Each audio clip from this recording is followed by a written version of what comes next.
Hello, everyone, and welcome to the Cosmic Perspective. On today's episode, I have my friend Darrian come back, and this time it is not a dank memes episode, but we do kind of talk about that a little bit in the future of that particular segment that we are definitely going to continue. But on this one, we just kind of talk about how we both made a major life decision to move here to Chicago. We talk about our experiences, what kind of pushed ourselves to get there. And then honestly, we kind of talk about a bunch of other random shit. So it's something that I really liked because it was just like it's a normal conversation.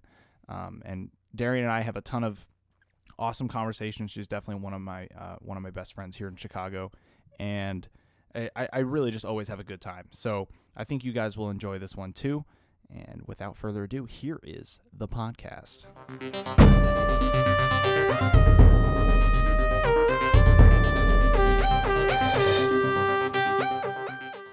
Thank you, Darrian, for coming on the podcast. Thanks for having me again. Yeah, right? Back Yeah. again.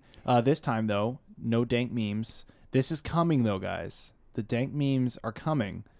We're just going to bring some video to it. So Yeah, it'll be better that way. it'll be better that way. So prepare. I will start releasing video for this podcast. I'm still working out the details on how to get everything going on the back end. So be on the lookout for it, but it's coming. I promise.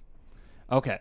So anyway, the reason why Darrian and I wanted to talk on this one, other than for you guys to get to know Darrian, because she's a super dope person, one of my first friends here in Chicago, and also somebody who I met during improv because all of my friends apparently are improvisers.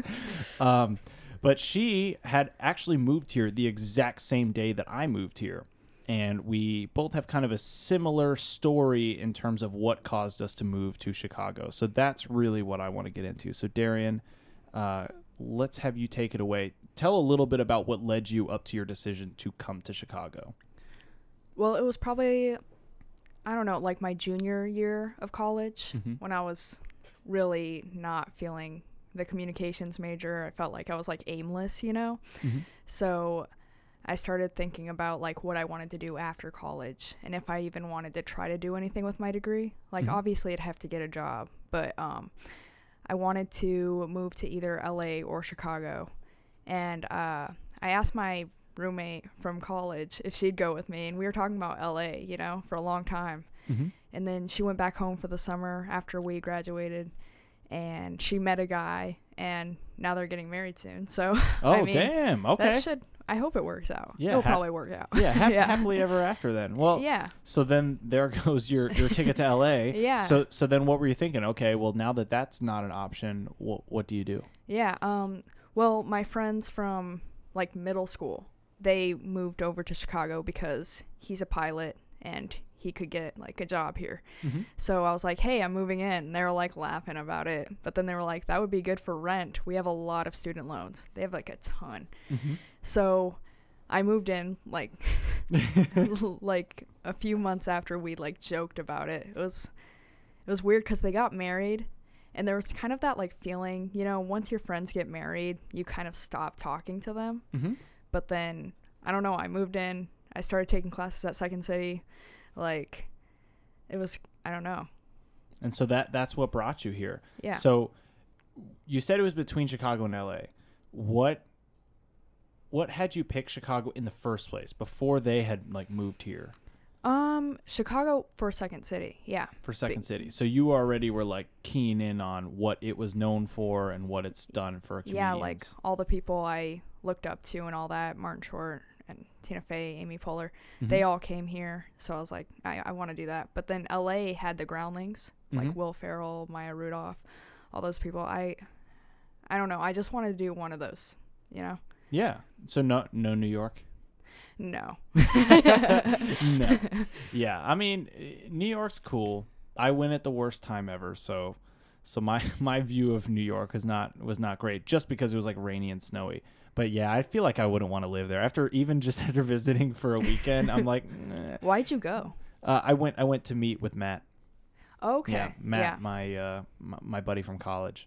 But yeah, so that's interesting that you also were thinking like LA, Chicago, because Same with me. I was thinking the same thing. I'm like, all right, well, LA or Chicago, but Chicago always stuck out to me because I have so much family here that it was all right, if I'm coming here, I'm not starting over, even though I wouldn't have any friends. At least I had like a support system. Yeah. But yeah, so Second City. So Second City was your way of kind of like meeting people so that even though you didn't know anyone in the city other than the people you lived with, you were able to meet them. We met each other in our first improv class, so improv level A at Second City. Yeah. What do you think you pulled out most from the Second City experience? I don't know.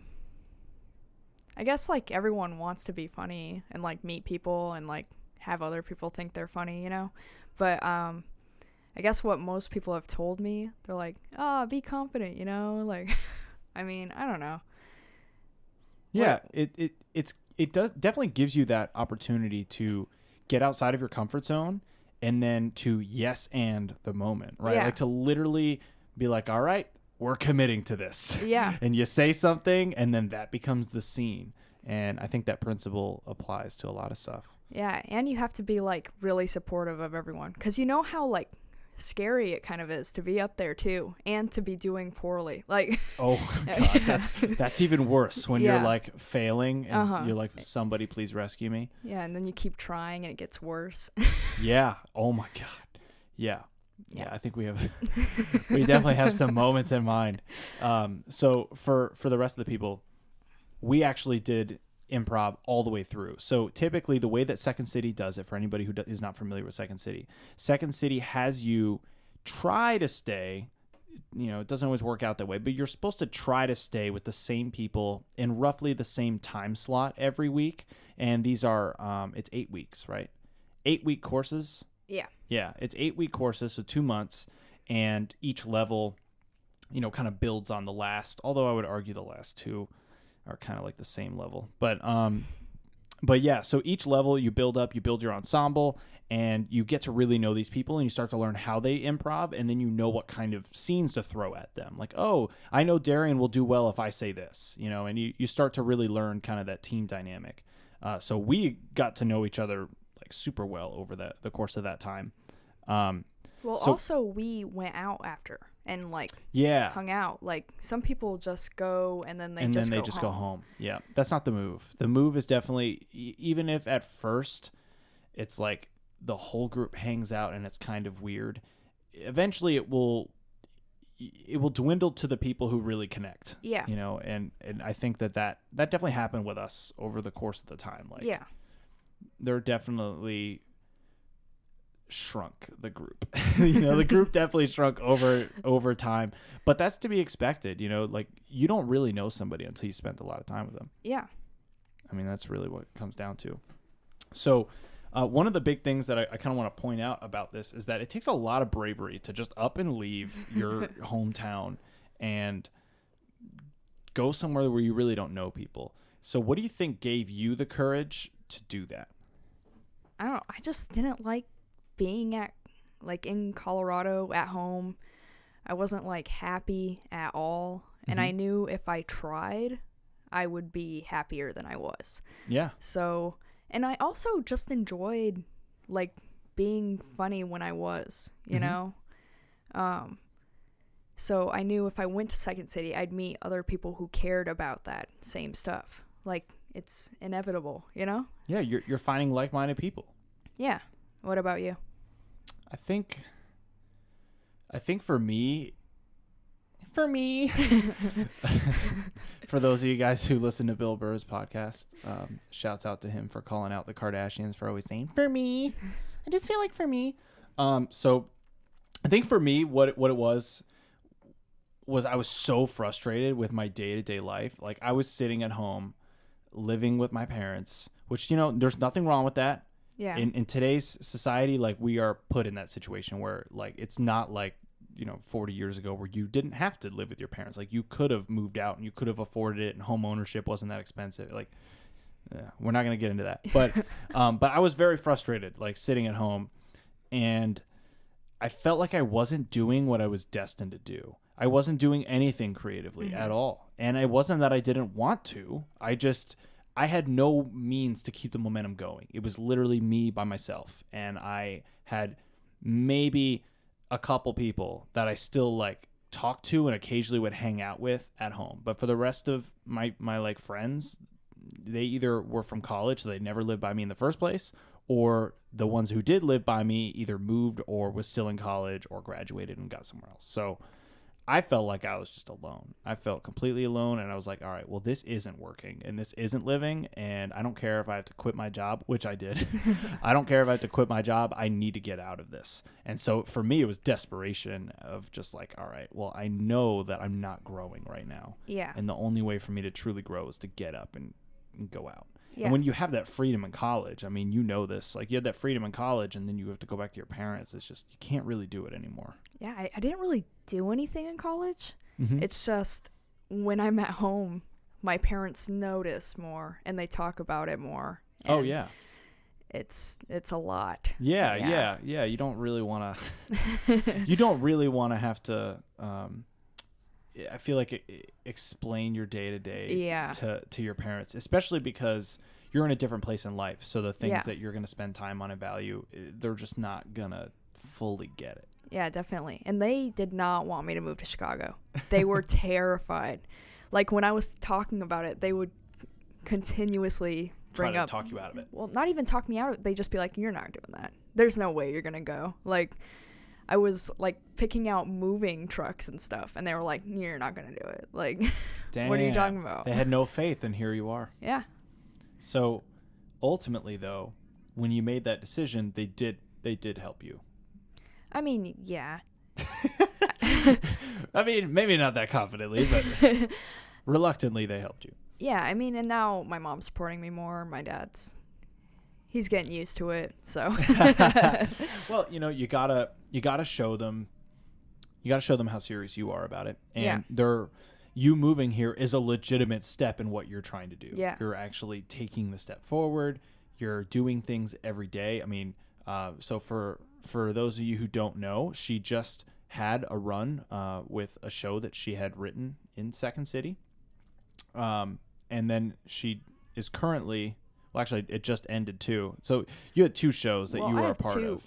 2 more left, I guess. 2 more left for the one that was on Friday? Yeah. Oh, okay. I thought that was the last one. Nope. Somebody it's told me it was a the last 6-week run. Yeah. Oh, somebody told me it was the last one. All right. I will go to the next one.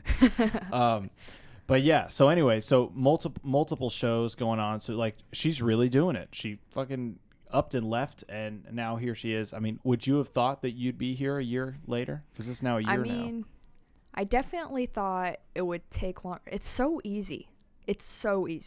All you have to do is just tell Second City you want to do something. That's all you have to do. They don't care if it goes horribly wrong.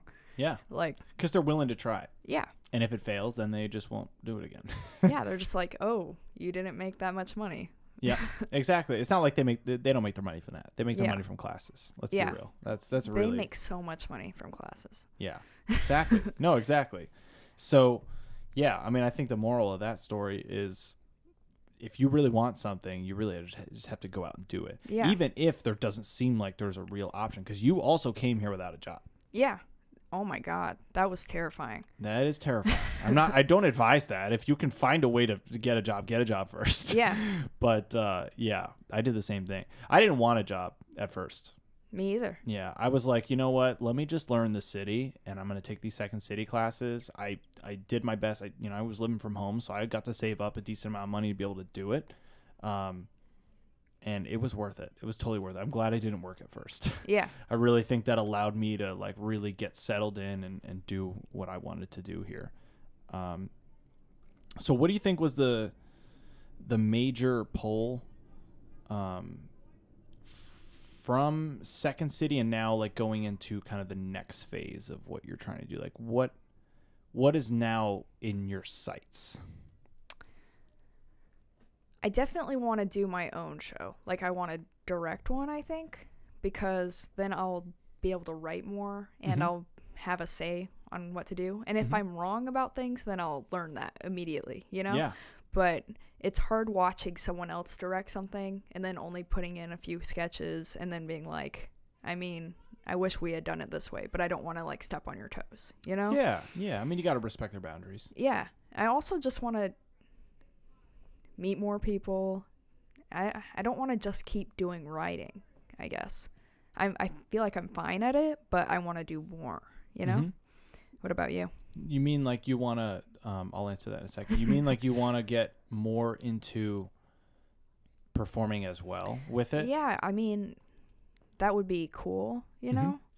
I kind of just want to get more out of my shell. And like, it's so comfortable writing now. Like, people have told me I'm good at it, and I feel good at it now. So I want to. And you are like, you definitely, you have that knack where you can read people in a way that makes what you write feel real. Yeah. You know, you definitely understand what makes people tick in a lot of ways. You have that introspective analysis of people.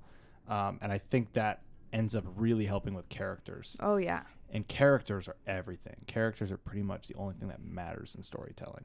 Yeah, I've been trying to like do more ridiculous characters because those are fun for the actors, and it'll be fun for me if it goes well, you know? And if the actors are having fun, the audience will have fun watching them have definitely. fun. Yeah, so I got to work on that, but so far I'm doing all right, you know? Do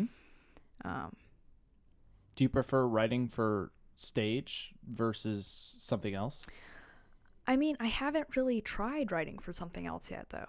So, I mean, for stage, it's pretty good because you have to get the timing down. It's like really cool how you can control that. With editing and stuff, you can just add more shots, you know? It's really up to the editor with the timing, right?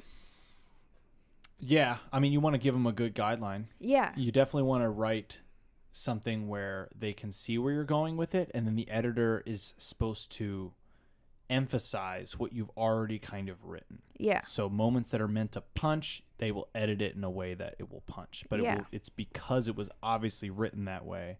But yeah, I mean, there's multiple points in a movie or a TV show where it's being made. The writing is the first part, then the acting and the performance, and then the editing. And all three of those things are what make then the final product.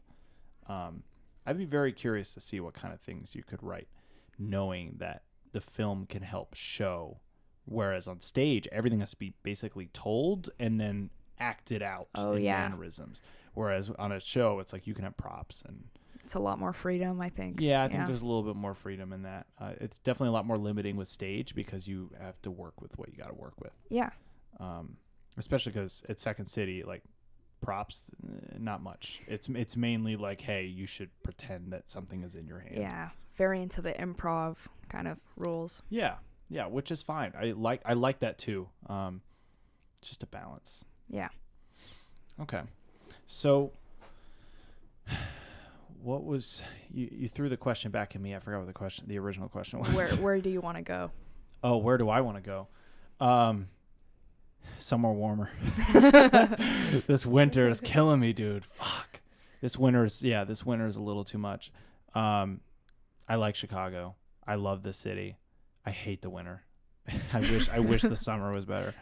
I think what my ultimate goal would be to have my own production company that funds whatever I want to do. So a lot of the things are going to be very related. So video production, so television, film, those are going to be very related departments. I love video games. I can't see myself not getting into video games. So something in the video game department, whether it's creating the game or at least voice acting in them. Yeah. And then animation for sure, which again is like related to the video production department, but really requires a whole other skill set. And maybe, in fact, animation and video games might be a little bit closer because you're working with people who are graphics or drawing. Yeah. So those are kind of like my dream things. And then I love music. So it would be cool to be able to kind of have a music department too. So I like the idea of having a fucking empire, dude.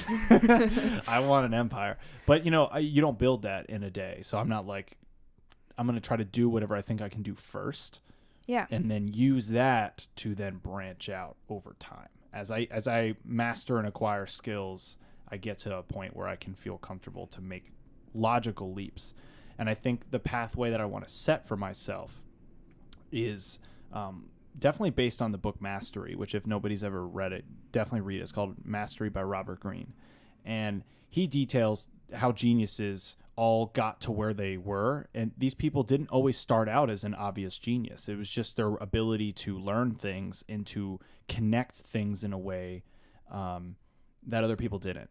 And so bringing in talents that other people have maybe not mixed and combined in a way that only you could, because that's your interest, your talents, and kind of what you're naturally geared for. And that's what I think I can pull off. I think I can pull off like learning.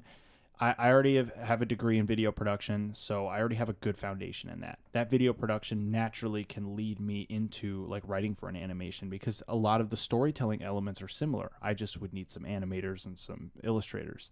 And then illustration, animation, a lot of that stuff could inform me on video games. And I play a lot of video games, so I understand games and game design, and maybe logically branching out from there. And so all of those things could be related. I could even see myself writing a book at some point. Yeah. Not anything I would do now, but maybe after I've done a bunch of stuff, it would be cool to be able to kind of put that into a book. But all of those things are kind of in the same pocket.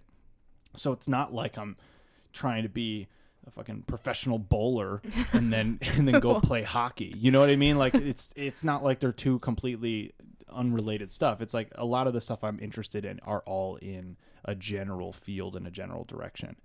And you're supposed to follow your passions. You got to follow the things that you really care about, and those will naturally lead you down a path that I think ends up being the best version of yourself.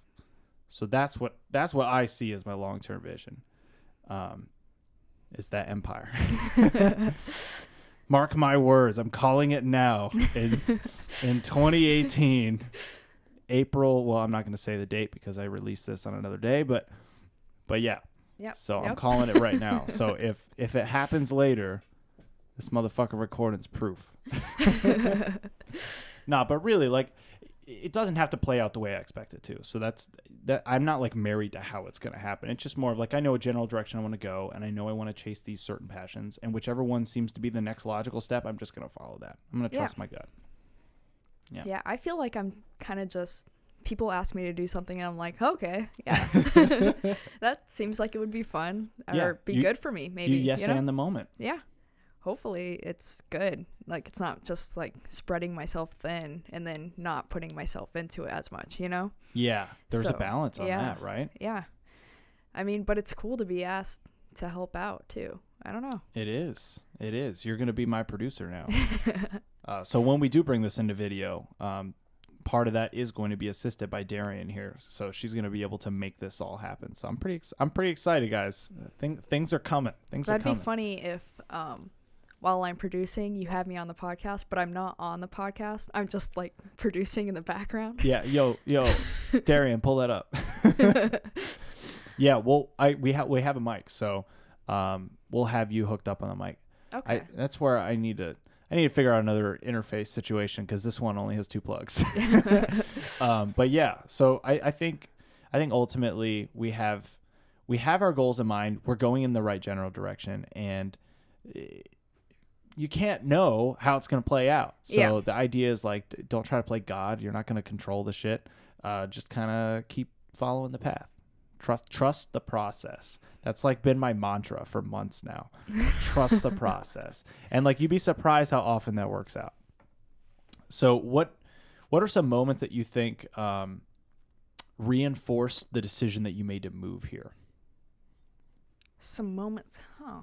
Like, what were some key moments in this past year where you're like, I made the right move. I definitely made the right move.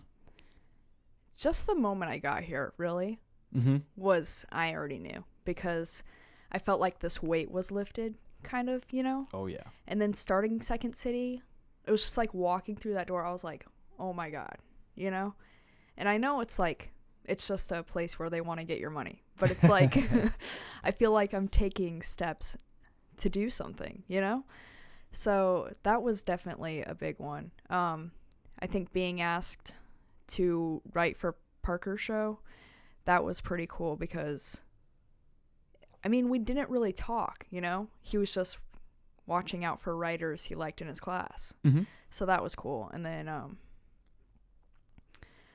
don't know. Like, meeting all of you guys was awesome. Like, that's when making friends and all that. Yeah. I don't know. What about you? What do you? Definitely right away. Right away, I definitely had that same. I just could breathe. I was like, oh, good. I'm not trapped at home anymore. I think the second moment for me was moving here to this place. Okay. Was that second moment of like, oh, good. Finally, like true freedom. Like, shout out to my aunt and uncle for giving me a place to stay. Like, that was awesome. And that made this transition 1,000 times easier and less expensive. So I'm like so grateful for them. They really are awesome. And really shout out to my whole family who's kind of like, I've been able to go to holidays and stuff and never felt like I didn't feel homesick because I was around other family that I honestly didn't get to see enough growing up. But coming here and like having my own place, finally starting to make this whole studio, which you guys cannot see on this podcast yet, but you will be able to see it.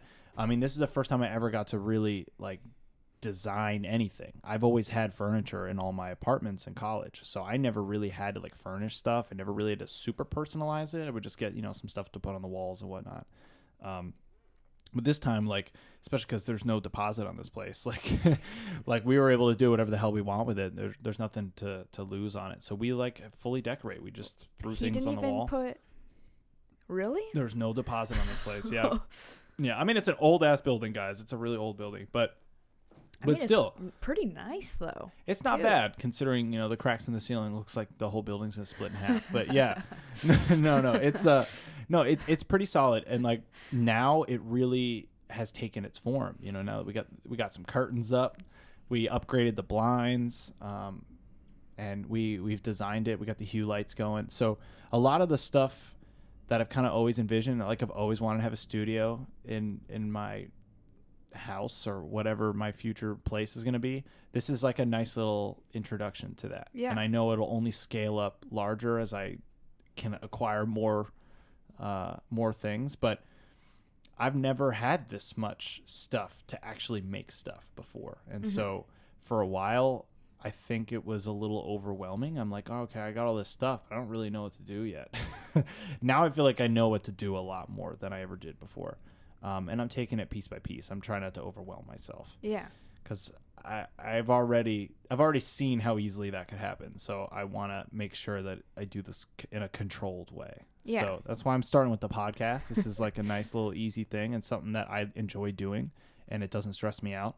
And so if I miss a week, I'm sorry, guys. Sometimes I record them and it's just not good enough. And I have no problems not releasing it. I don't think anybody's really waiting.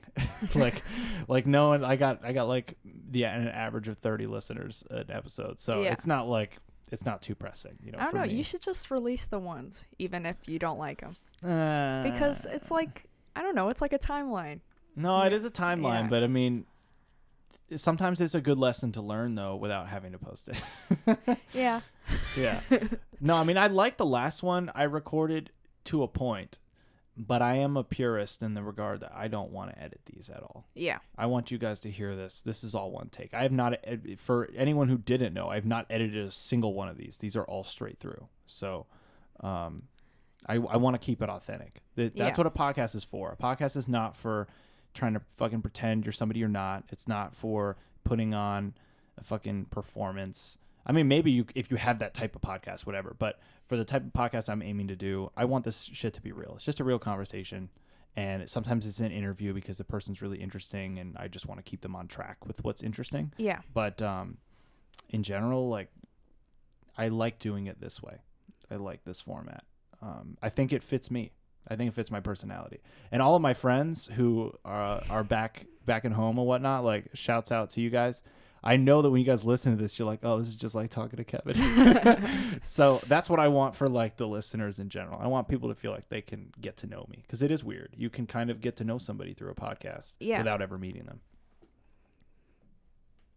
So what do you think for you?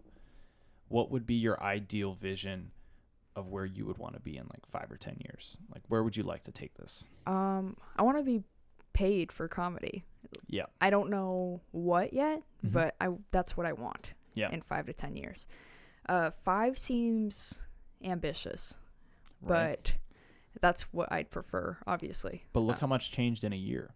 That's true. And this 1 year is really an establishing year. The first year you move somewhere, especially with the kind of dreams that we have, like, you can't expect that. Yeah. So yeah, I think just getting yourself established, which now don't you feel established? You got a place now in the city. That's true. I mean, that's another big move that you made. I feel like that's got to be another milestone for you. I was thinking about that when you were talking about it. I was like, oh yeah. Yeah. So tell a little bit about that.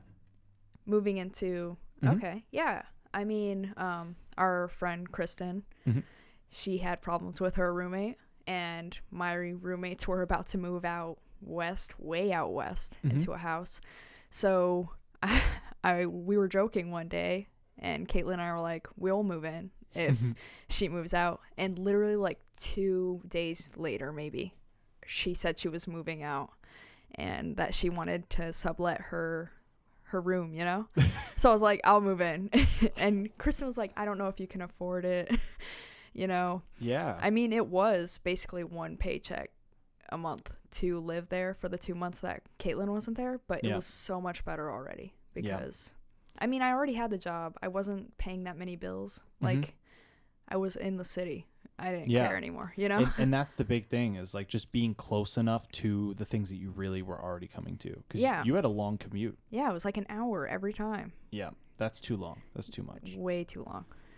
It's worth it, though, when you were desperate and you didn't have anything, though. You know exactly, what I mean? yeah. And I got to see friends. Yeah, it ended up being, it's like, okay, well, I drive a long way, but I get to hang out with people for a little bit, so it ends up being worth it. Yeah. But this city is so expensive. The city is so expensive. Yeah.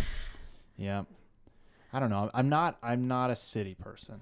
Yeah. I've learned that. I'm not a city person. But I enjoy the cities. It's weird. It's like I really like it, but I need nature. I don't like being in a concrete jungle. I miss the forest. I miss the alligators, man. I miss the swamp. I don't miss the humidity, but I definitely miss like the nature aspect of Florida.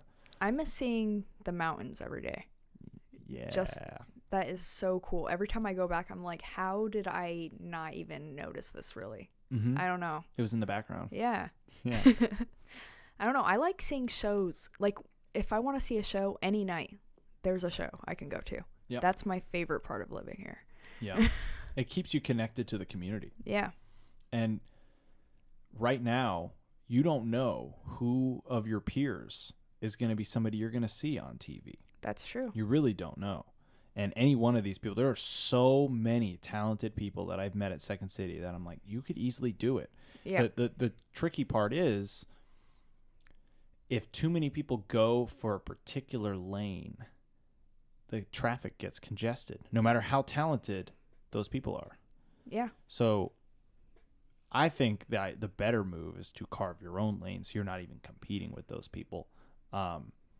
But it just makes you wonder, like, how do people separate from the pack if they're all following the formula? You know, the Second City do this, do conservatory, then try.io, do annoyance, which these, by the way, are all theaters around here.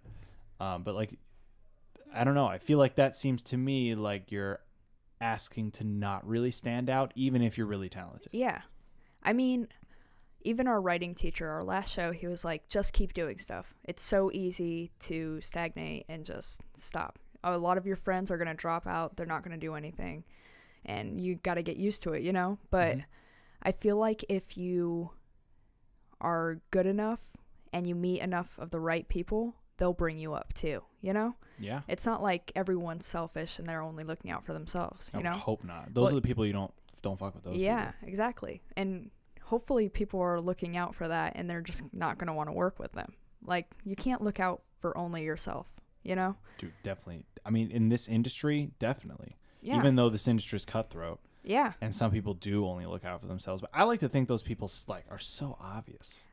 Especially with, like, social media and stuff. Like, obviously, you can't fake it for that long. You can't.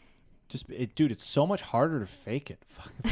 You know what I mean? It's like it's so much harder to pretend to be somebody you're not. It's just like I don't even understand why people waste their energy trying to do that. Yeah, I have no idea. Because then people are what? They're going to like you for who you're not and then find out you're not that and then not like you. Like what's the point? Well, I mean, are awful people just awful people? They can't be good people? You know, I am an optimist, so I like to think that people always have an ability to redeem themselves, even if I believe there's no way that person ever will. Yeah. You know what I mean? Where I'm like, they could. They just clearly don't have a tendency to even go in that direction at all. But it's not that it's not possible. It's that they're just not going to. Yeah. I mean, well, if it's working out for them, why would they have to, you know? But even if it isn't working out for them, if they're too blind to realize that it's not working. Yeah. That's another ignorance is bliss, kind of. Not really. I don't know. I would rather not be ignorant. I don't know. Yeah. Yeah. I don't know. I keep thinking about, I had to go to court for a speeding ticket, and the judge was like, do you plead guilty or whatever to it, you know? And I just shook my head, and he's like, you need to speak into the mic because we need to record this. And I was like, oh, yes. He was just like laughing because he like looked at the speeding ticket. It was like $300, almost $400. And he was like, oh man, I'm so sorry. Damn. How did you get that?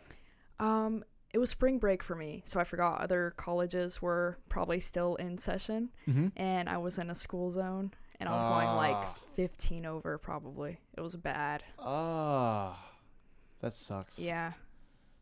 I've been pretty lucky.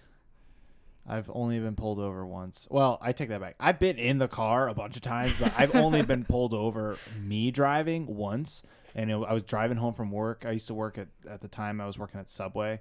So I was literally driving 5 minutes home down the road in my like neighborhood complex. And this motherfucker is like sitting at one of my left turns that I have to make to go like kind of closer towards where my neighborhood is.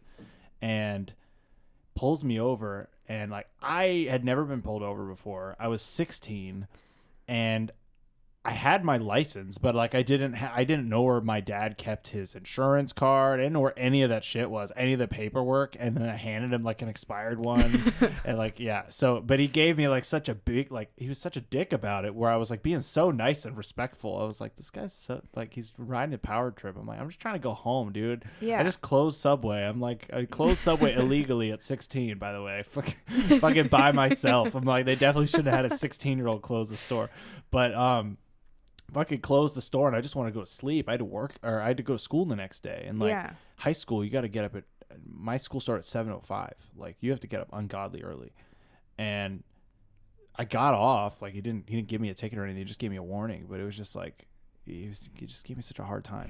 But I feel so blessed to have really otherwise not been in too much issues. Yeah. Although I've definitely been in the car when we've gotten pulled over. And we have definitely dodged some bullets where there may or may not have been cannabis in the car. So we have been quite lucky. But, you know, I just have to turn on the white guy charm, and it works every time. I'm sorry, officer. I didn't know I couldn't do that. Dude, I love that fucking Chappelle. Like that bit of his white friend Chip. That's like one of my favorites. Yeah. I like how he just does the white face, and it's fine, though. I don't know.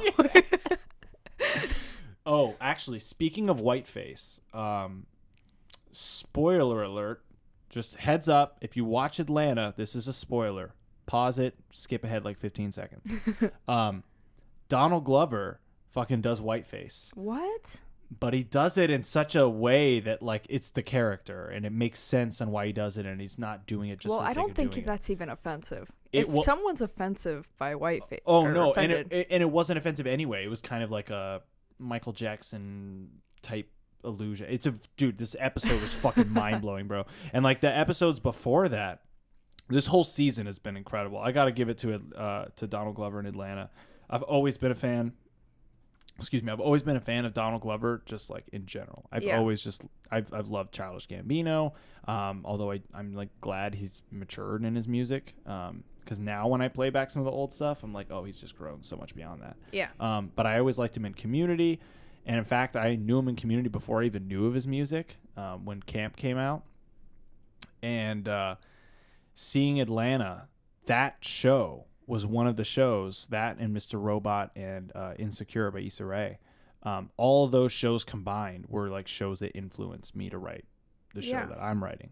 So I like what he's doing on this season. This new season is like you can just tell it's his baby. Like, he's really put a lot of effort into it, and he delivers so many different kinds of episodes for you. Some are really funny. This last one was like fucking creepy but dark, but also really deep and an interesting societal critique. And yeah, I mean, if you guys are not watching Atlanta, you're fucking sleeping on it. And I know, Darrian, you're not watching it, I so know. You're sleeping on it. I want to watch it. Yeah. Is it on Hulu? It's on Hulu. It's the second season? The first season is. Yeah. The second season is on an illegal website where you're going to have an ad blocker. But yeah, I mean, sorry, FX, dude. I'm not going to fucking pay for your app. And my parents' cable, for whatever reason, doesn't have FX as part of the things to sign in. Okay. So fuck you. Fuck you, FX. I want to give Donald Glover my money, and I can't because you guys just don't make it available. Yeah, I mean, I feel like he already gets paid from the ads they have on FX, right? That last episode actually had no ads. Really? That's so cool. It is cool. And it was one that did not, like, if there were ads, it would have ruined it. I'm glad that, like, clearly this was one of the more important episodes, I think, that he wanted to put out there. It was just so weird. It was so weird and so dark, but not in a bad way at all. It was like in a really good way. FX gives the creators a lot of freedom. Yeah. Yeah. It really does, Yeah. honestly. That's awesome. Yeah. No, it's good. Don't sleep on Atlanta, guys. It's so good. I mean, if you're a hip hop person, you'll fucking love Atlanta. And if, even if you're not, you should still like it. Like, it's still, the characters are well written. The angle's really funny. I mean, there's a black Justin Bieber in it, dude. It's so What? It's so funny. Yeah, it's like an alternate universe basically, and Donald wrote Justin Bieber to be black in this one, and it's funny because not only was it surprising, but it also showed you the differences in the way that we would have treated a black Justin Bieber versus a white Justin Bieber. So there's just a lot of really good. I don't know. I just like what he did with it. I like what he's done with the whole show. And the characters are great. The acting is on point. All the actors are awesome. Darius is like my fucking favorite character. I'm sure he's like everybody's favorite character, but he's so good. I'm trying to think. Lakeith Stanfield. He's the guy from Get Out. If you guys saw Get Out, he's the dude who says Get Out. The maintenance man? Like or no. He's the old man. He's the old, for those of you guys, spoiler alert again. But yeah, he's the guy who is the grandpa he's the grandpa's in his body. No, he's like the husband of another old lady. Because the maintenance man is the grandpa. Yeah, you're right. The maintenance man is the grandpa, the one who's running or whatever. Yeah, the creepy, okay. Yeah, anyway. But yeah, great show. Watch Atlanta. So, now that we've talked about a bunch of random shit, what's some other random shit? What were we going to talk about before? Before we started the podcast? Where I was like, we should mention that too. That we moved here on the same day? No. It was another thing totally unrelated to us moving. Oh, it was unrelated to the topic that we generally had going. It was like something else. Something else that was good. I was like, oh, we got to talk about that. Whatever. We'll come back to it. Dude, now it's going to bother me. I'm like, I know what it is. I'm trying to think of everything I don't know. It was Zanies. Got it. Oh, yeah. So for those of you guys who don't know Zanies, Zanies is like a legendary comedy club, and the location in Old Town here in Chicago is like the OG location. A lot of the greats, if not pretty much any of the greats, anybody who's a comedian who's like noteworthy at this point has pretty much performed at Zanies. That's amazing. Like all the pictures they have up too of everyone who's performed. That's amazing. It's all over the walls. It's lined. They're like what would you say the size? Like 8x11 photos? Yeah. Yeah. Yep. I would say it's like 8x11s. And it's basically decked the whole walls. The whole walls are all decked. Mm-hmm. And we got like the likes of Chappelle, Louis C.K., Zach Galifianakis, Chelsea Handler, Joe Coy, like just pretty much any comedian you've ever could imagine. Yeah. I'm sure Chris D'Elia was on there. I think I saw him. Probably. But yeah, pretty much every comedian ever. Bill Burr. Yep. And we went and saw, what was the guy's name from The Daily Show? Ronnie. Was it Ronnie? Chung? No. Ronnie? No, fuck. I don't want to say anything. I don't want to say this, give me in trouble. But he was a nice Asian gentleman, and he was very funny. And we also had a surprise guest by Jin Yang from Silicon Valley, and he was really funny. He might have been my favorite, actually. Yeah. But honestly, I love that one-liner guy. Yeah, he was crazy. Dude, his name was Max. Max. Okay, this guy was like a lunatic, but also like it was all an act. You know, it's his character. But he did not use the microphone at all. Like this dude was like plenty loud without the microphone. I've never seen that like live though. I've seen it like on TV, and I'm like, okay, that's ridiculous. But seeing it live, like staying in that character, that was great. I don't know. He pulled it off. What were your favorite jokes that you saw? Oh, man. I mean, the one I'm thinking of now, when he said, they asked me why I don't use the mic, and then he yelled, I'm Amish. I don't know. I thought that was hilarious. Oh, I thought he said, isn't it obvious? Maybe he did say I'm Amish, though. I do remember that. Yeah, I don't remember exactly the joke, but just him yelling, I'm Amish. I don't know. Yeah, he was pretty ridiculous. He was just like a character. I mean, the whole thing was kind of really short misdirects. Yeah. You know, not but he had like energy, so it wasn't like Mitch Hedberg, like, you know, I'm cool. Yeah. You know, it wasn't like that. It was like, I just got out of the loony bin, dude. And then the host was good too. Yeah, I thought he was good. Yeah. I didn't like the second guy. The second guy was, you know, I'm like Italian, you know? Yeah. And then he did this like weird like lick the inside of his lips like over and over and over again. Yeah, like lick the teeth and then kind of like, you know, ball your tongue in your cheek. It was just, I don't know. He did it so often that I noticed it within like 2 minutes. Yeah. So that tells you how obvious it was that he was doing that. But yeah, he was not that good. And then, no, that was pretty much it. But Jin Yang, dude, I forgot what his fucking real name is. By the way, he doesn't fucking talk like that, which I thought that was hilarious that he immediately called that out. They're like, oh my God, you speak English? And he's like, yeah. He's like, at first they took it as a compliment. I don't want to like spoil his jokes, but I mean, it's just, he's funny, dude. If you guys ever see him, I recommend seeing him live. He actually is a good stand-up comedian. And he definitely, I think, had the best set.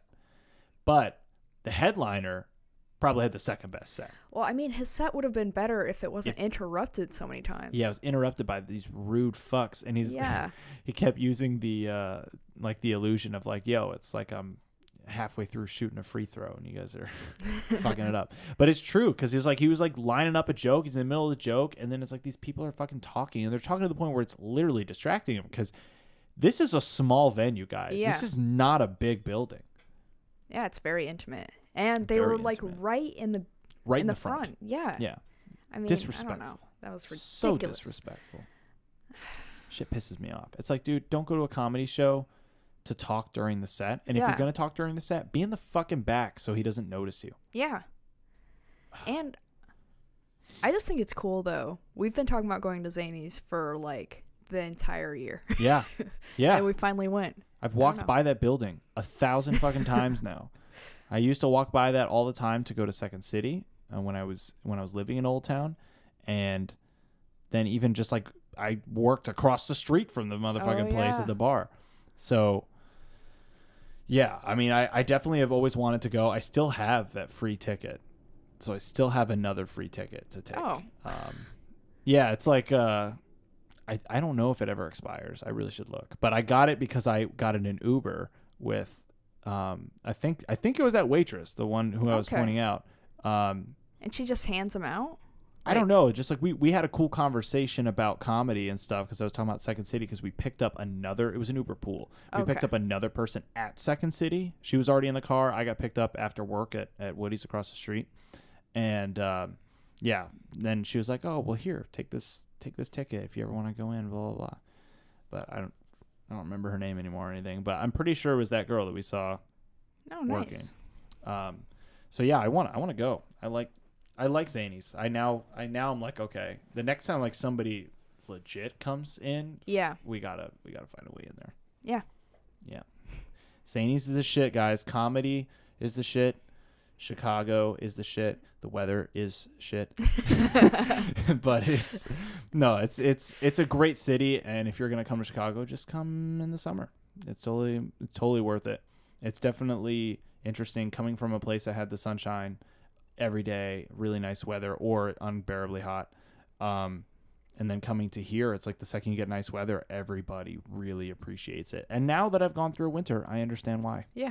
Yeah. I mean, this reminds me of Colorado. I mean, yeah, it's but nice, Colorado and then has it's like really bad winter, and then it's like nice, and then it rains, and then it's nice. I don't know. But Colorado at least has a pretty backdrop. Oh, yeah. You know, you at least have mountains and nature. Cities. I mean, city's pretty in its own way, but it's just also like...